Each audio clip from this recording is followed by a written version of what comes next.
Yo, what's up? Welcome back to another episode of the SWAS. It is Tuesday night, so we're talking golf. And before we get into it, let's give a special shout out to Alejandro Tosti coming through. Yo, first, you know what's crazy is, so first of all, I forgot to give it out. A couple of people got it because they watched the video, obviously, and a couple of people had messaged me privately and said, what are the golf picks this week? Because we were killing it. We've been on a heater. And I said, take Tosti and Aaron Rye, who obviously didn't work out. But one guy messaged me, said he clicked the wrong button and accidentally bet Tosti round one leader. So, wow, that probably. I think he put $1 on it, but still, he picked. I mean, probably won a couple, maybe $100. I'll ask him for the ticket because I probably should put it up. And also, I don't know if the guy's lying. That's what he told me. Who knows? I don't know who it is. Sure. But someone said that they accidentally bet the wrong market and hit. But yeah, things have been going well on the golf front. Yeah, I mean, so Aaron Rye, we missed last week. We went 2 for 4, but if you took Tosti and you took Jaeger, who also was top 20, you still ended with like a plus 800 week. So even though we were only 50%, our 2 longer shot guys You're in the green. So, oh yeah. So let's keep that rolling. So yeah, let's keep rolling. We got one more week to Augusta, and we might as well stay hot. Yes, sir. So we are on the Texas Valero Open. Am I right? We are. I mean, let's just call a spade. We're gonna bet Corey Connors. He's back in the field. He's back in the field this week. We've hit 4 for 4 with Corey. So show me Corey Connors. Top 20 finish, minus 105. So the market's starting to catch up with Connors. Believe it or not, I truthfully don't think that it is, because this event, obviously Rory played last week, Scotty played last week. There's no Xander Schauffele. There's no Morikawa. Corey Connors has won this event twice, and then he has 4 more top 25s in this event. So to get 1-to-1 on our money in the top 20, I still think is absolutely stealing on Corey Connors this week. Yeah, I mean, there's no way I'm not betting Corey Connors. I've cashed 3 times in a row betting this guy in 3 consecutive weeks. Corey Connors is what we refer to as a gift horse. Yes, yeah. Well, we're going to ride that gravy train all the way till we can't ride it no more. What's next? So then let's go to a guy who has played well here. He's a Texan boy. I know you don't love him, but the course fit tool I'm not taking Tony Finau, if that's who this is. It is not Tony Finau. It is Jordan Spieth. Oh, I'm not betting Spieth.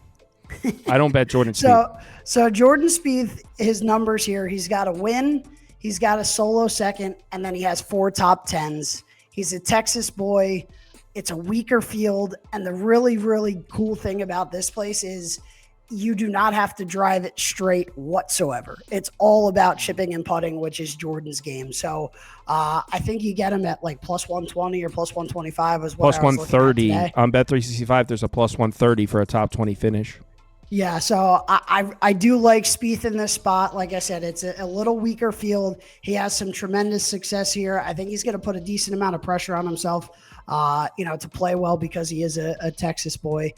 So I like Spieth in this spot. All right, who's pick number 3? So another guy we talked about quite often. He's kind of hit or miss. I've cashed a couple tickets on him. I don't know if you've ever tailed him. Or you might have tailed him once or twice, but a guy who finished runner-up at this event last year, lost in a playoff. Show me Denny McCarthy. He's got 3 top 20s here. Again, lighter field. Denny McCarthy is another one of those guys that really, really makes his money chipping and putting the ball. So I like Denny. Denny McCarthy, you can get a top 20 finish at plus 160. I like Denny. I got 2 more picks this week. We're going to go to a guy who I don't know if you've had a chance to watch the 3rd season of Full Swing on Netflix. It's pretty cool. I think you should check it out. A guy that is coming off of brain surgery. Crazy, crazy story. He finished tied for 2nd last week, so he's on fire, and he's got 2 top 10s in his last 2 tries at this event. Show me Gary Woodland. Gary Woodland. All right, Gary Woodland. I like Gary Woodland, by the way. Plus 210 to finish in the top 20. You could actually get a top 40 at minus 120. Yeah, so like I said, Gary, if you look at his trending table, he's been playing pretty good golf of late. He's dying to get back in the action. He missed almost all of last year because he had brain surgery. He came back at the end of last year and didn't do so great. So it's good to see him playing again, number one.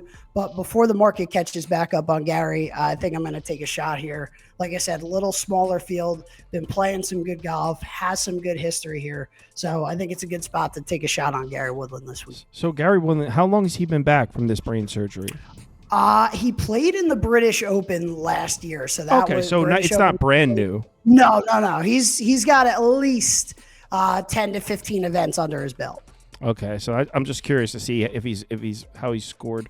Oh wow, he had a T2 at the Houston Open last week, tied for second. Yeah. Yep. Okay. So I mean, if you're taking a top 40 with Woodland at that -120, he has finished in the top 40 4 out of 8 tournaments this year. So half the tournament. So it's not like. I know -120 might seem expensive but I mean he's hitting it 4 out of 8, so I might take Woodland. It's definitely a good shot, a good time to take a good chance on a guy. Like I said, I'm under the impression of get him while he's hot, and I think that you can do that this week with Gary. Like I said, a little lighter field. He's looking to build momentum going into the first major of the year. So I think it's a good spot to take a chance on Gary. Yeah, I think I'm going to bet Gary Woodland. I might even get a little risky and take that top 20 plus 210. That plus 210 number was kind to me. I hit all 3 at plus 210 a couple weeks back. So you said you had one more. I got one more, a guy that we never talked about, a guy that I don't even know if you know who he is. But he's been playing pretty good golf of late. And when we talk about the course fit tool on Data Golf that we use to do a lot of our research, he's like number 1 in course fit tool. So show me Harry Hall. Harry Hall? I have never heard of a Harry Hall, but here he is in a top. Wow. Okay, we're getting deep. We're getting deep in the weeds here. Harry Hall, top 20 finish plus 275, top 40 finish plus 105 according to Bet 365. Yeah. So, like I said, I don't follow Harry totally. I've obviously seen his name up on leaderboards. He played well last week. He's played well in events that the big names aren't in this year so far. So I think it's a good spot. And like I said, the course fit tool for Data Golf loves Harry Hall. So I'm going to ride that model, basically to put our faith in the course fit tool model. And I really like Harry here. So what do you got for me? I'm looking at his results, and 1, 2, 3, 4, 5. Why are we getting? This seems like a steal at plus 105. He's finished in the top 40 6 out of 10 tournaments. So it's hitting at 60% of plus money. Plus, if I took out the tournaments that have the big names in it, like the elevated events, and then this hit rate on top 40 is very high for Harry Hall. Yeah, so I think it's a good spot. Whether you want to push the envelope to top 20, but you said you're getting plus money at top 40, and probably in those he's probably played in 2 elevated events, so you're looking at 6 out of 8 top 40 when the event isn't an elevated event. Yeah, that's what I'm saying. So yeah, I think it's a great spot. Like I said, the course fit tool for Data Golf loves them. So we're gonna jump on that. I think it's great value here. Harry Hall, I'm going to bet that one. I don't know about Woodland. I'm going to take Harry Hall, Corey Connors definitely, and possibly Woodland. I'm not betting Jordan Spieth, though. No shot. Listen, for all you Spieth lovers out there, I hope it's a good week for Jordan. He just is the epitome of – I mean, I think if you watched any of the Valspar 2 weeks ago, you would think like he was playing this phenomenal golf. He made 4 birdies from the pine straw, was not hitting the fairway, was blowing it outside the cart path and just making these unbelievable birdies. So the numbers would fool you a little bit with the amount of birdies that he makes. But listen, this place, it does not require a good driver. So, I think that when it favors short game and putting, that is Jordan Spieth's bread and butter. So I think it's a good chance to take Jordan this week. All right, let's stay hot and have a good one here, and then we'll be back 1 week from today to talk about Augusta. Let's do it, baby. I got the chills already. Talk to you next week. Later.